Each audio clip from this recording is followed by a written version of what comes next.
Hello, my Giant family, my lovers of the New York Football Giants, and the haters too.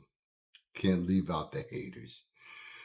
Are you sick of it the way I'm sick of it? Are you sick of seeing a team that for many, many years never won and now they are the perennial darlings of the NFL? Are you tired of seeing Patrick Mahomes just be touched like this and then they throw a flag? Do you expect for the Kansas City Chiefs to three-peat? Three-peat would be a complete and utter failure of the so-called synergy and synergistic. I'm not using the right word. When they wanted for all the teams their boats to raise up, it's the word's not coming to me. It should come to me in a second. But I have to say that Andy Reid may be arguably the best situational football coach that's come around in maybe 20 years in terms of a consistency of dealing with different opponents that all want to knock the crown off your head. And even in all these close games they've had all this year, they find a way either offensively or defensively to win ball games. And you got to give them credit for that. My problem is that there's probably at least 3, if not 5 wins that you've had into the playoffs as well, that if you didn't get help from the referees, you might not have won those games. And now we got to look and sit up and watch what's getting ready to take place, which is for us to see the referees win you the football game once again. I'm at a point now. First of all, I have a very special message for Roger Goodell. I've always felt the same way about you. This is for you, Roger. You get $64 million a year to be the biggest ass kisser and not to really tell these bosses and owners and other people, hey, look, man, you know what? We need to do things in an honest and straightforward way because we were looking at the future of the NFL and what we can build.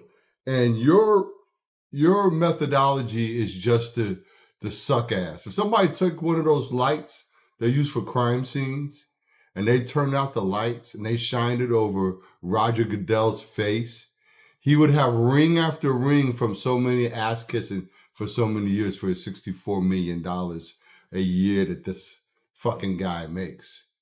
You know, wake up to have a parity. Parity is the word I was looking for. You want parity in the league. Let's not have referees throwing flags for your quote unquote top tier teams. And because the NFL wants a Taylor Swift, love story where she's on the field kissing Kelsey. If that happens, it's because they earned it, not because you fucking gave it to them. And I don't know why you don't understand that. And I really think that a lot of the people that are in the upper echelon of the NFL, including and especially the owners, they're so used to getting whatever they want because they have money. And the one thing that you can't buy is team leadership, a person the way their heart is. Joe Schoen gave away the best player, arguably as a running back, if not any free agent acquisition. It's been a fucking terrible failure. And I hope Joe Schoen sits there and watches it because if all things being equal, Philadelphia Eagles are destined to win the Super Bowl because of Saquon and because of the decision-making of a fuckstick like Joe Schoen. There's no if, and, or buts about it. That's the most god-awful fucking move that you could have made. And the only thing that made it worse or compounded it, which they're equal, they're 1A and 1B, it depends on how you want to look at it, is all the money that you gave to a guy like Daniel Jones. And that's the money you were supposed to be giving to Saquon, to other people, to Xavier McKinney, perhaps even Leonard Williams.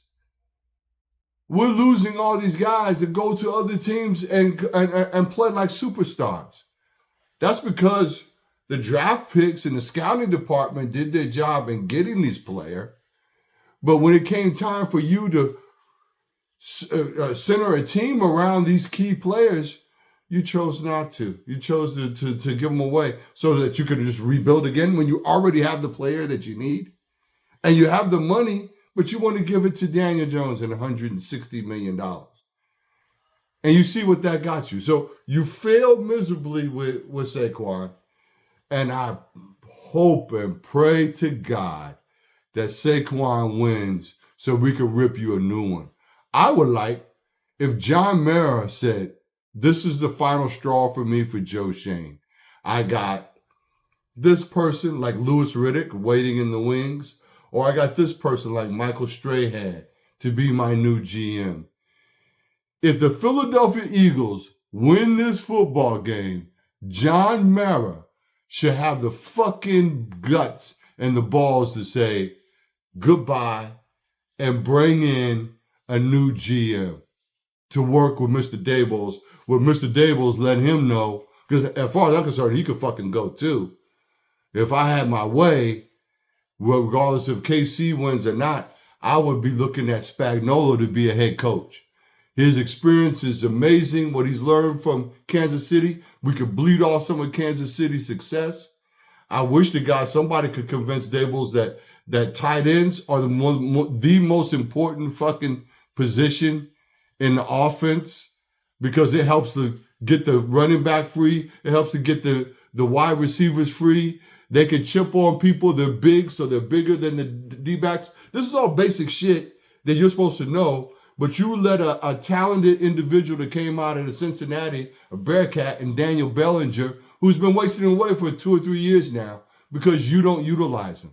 Then you turn around and get Theo Johnson, and I know for a fact there's nothing that I see in Theo Johnson's game that's so head and tails above what Bellinger had done or could do if you throw him the fucking football.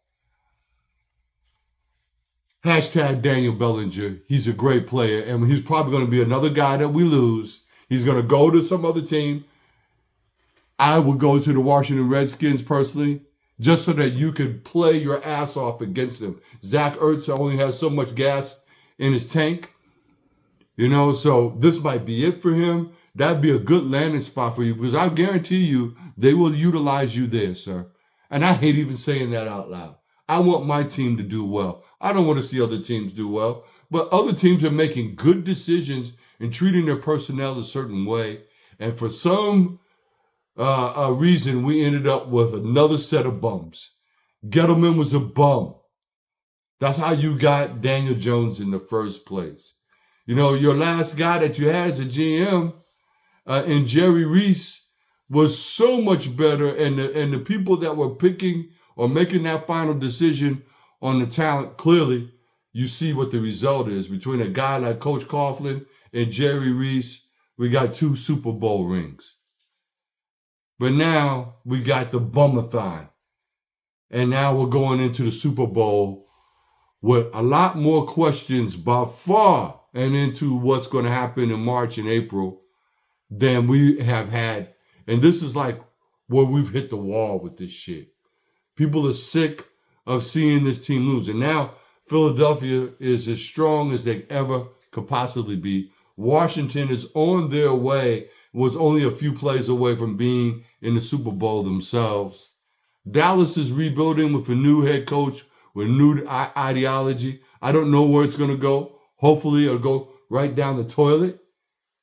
I always wish that for the Cowboys more than anybody else in the NFC East, because you don't belong in the NFC East since Dallas is not in the East. But that's a thing that we can deal with on another day. Watched a little bit of the East-West Shriners game. Watched a little bit of this playoff,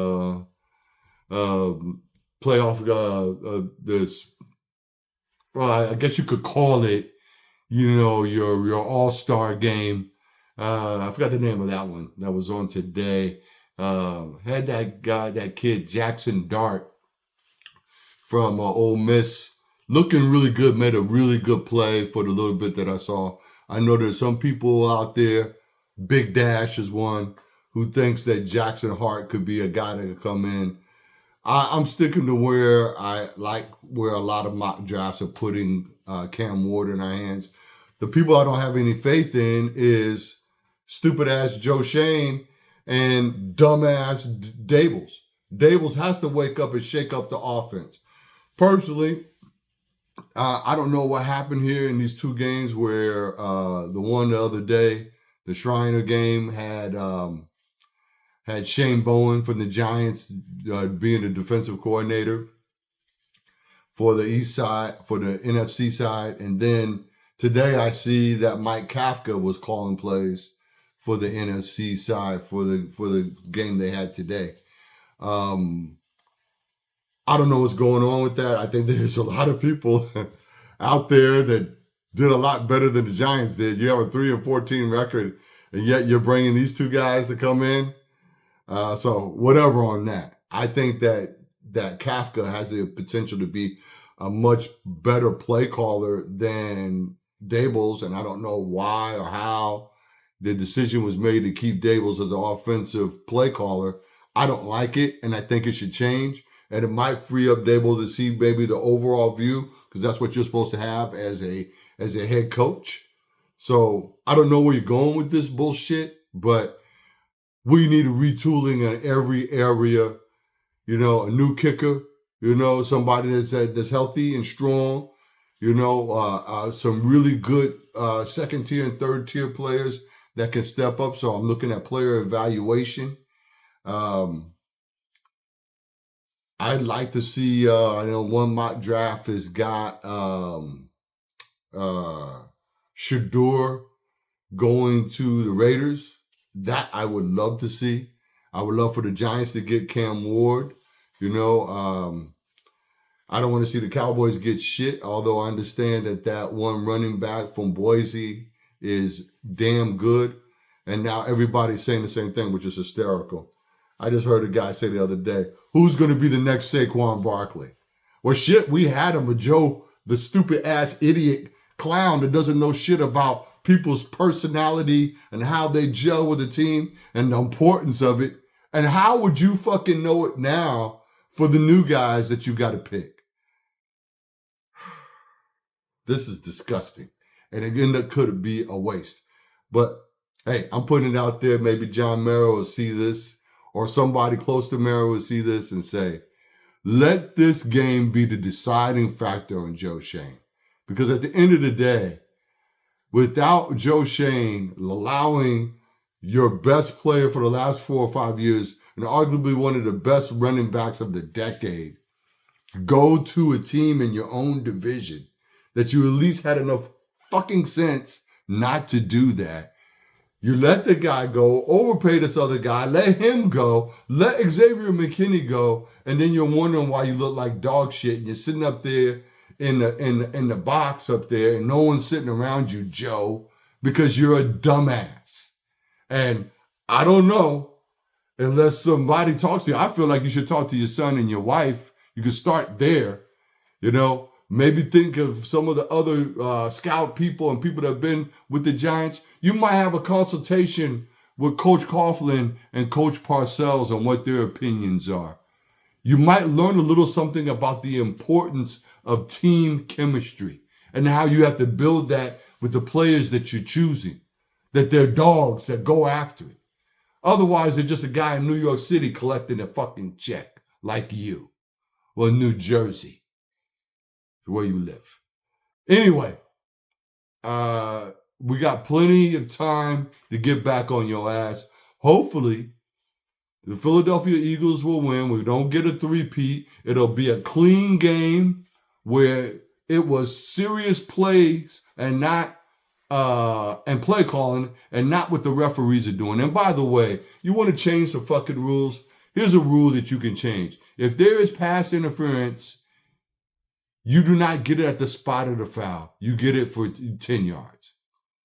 That's going to allow the game to at least have a chance to balance itself out. Now it's just a question if you have enough sense to actually call it when it's a legit call and not call it when it's not a legit call. All right? You know, we want to see people have gameplay and have some flow and not this fucking yellow flag fucking party for half the game for one side or the other. All right? Joe Schoen, go fuck yourself, okay? Fucking Roger Goodell, go fuck yourself, okay? Giants Nation, let's get together and put some fire under these fuckers if they start failing again. And let's see what's going to happen and get ourselves ready for gearing up, because before you know it, time is going fast. We'll be in April, at the end of April, and be ready for this draft. And I want to see some serious changes. Like maybe Joe Schoen's not even fucking there. And now I have some hope of a different kind of mindset coming in with some traditional Giant thoughts. Tight end, running back, ball control, excellent special teams, excellent control of the clock, where I don't see a guy standing there and the clock is running out and you end up getting a delay of game penalty or have to use a critical fucking timeout when you may need it later on in the game. Dables. 3-14, man. 3-14. But I know that the fortunes and wins can change. And where my greatest hope is that we'll get some glue. We'll get some glue guys that bring it together. I'm not quite sure if Thibodeau is at that level. I think he has some elements of it. He's a good guy, but we need more of this. This is New York Giant football. We're going to come and smack you in the mouth. No matter who the fuck you are, that's what we're going to do. That's the attitude that we need going into this 2025 campaign. All right? I will get back with you. But as always, let's go New York Football Giants.